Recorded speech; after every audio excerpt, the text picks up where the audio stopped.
Hello, അസ്സലാമു അലൈക്കും. ഞാൻ ഇന്നിവിടെ ഉണ്ടാക്കാൻ പോകുന്നത് ചിക്കൻ മക്രോണിയാണ്. അപ്പോൾ ചിക്കൻ മക്രോണി എങ്ങനെ തയ്യാറാക്കാമെന്ന് നമുക്ക് നോക്കാം. ആദ്യം തന്നെ മക്രോണി വേവിച്ച് മാറ്റി വയ്ക്കുക. ചിക്കൻ ബ്രസ്റ്റ് എടുക്കുക. അതിലേക്ക് മുളക് പൊടി, സാൾട്ട്, കോൺഫ്ലവർ, ലെമൺ ജ്യൂസ് എന്നിവ ഇട്ടിട്ട് നല്ലോണം മിക്സ് ചെയ്യുക. എന്നിട്ട് ഫ്രൈ ചെയ്തെടുക്കുക. അതിനുശേഷം ഒരു പാൻ വെക്കുക.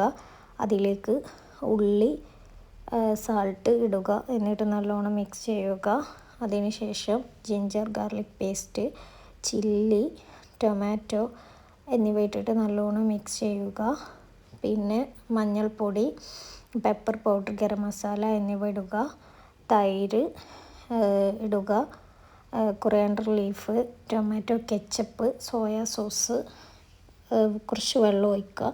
എന്നിട്ട് നല്ലോണം മിക്സ് ചെയ്യുക. അതിനുശേഷം ഫ്രൈ ചെയ്ത് വെച്ച ചിക്കൻ ഇടുക.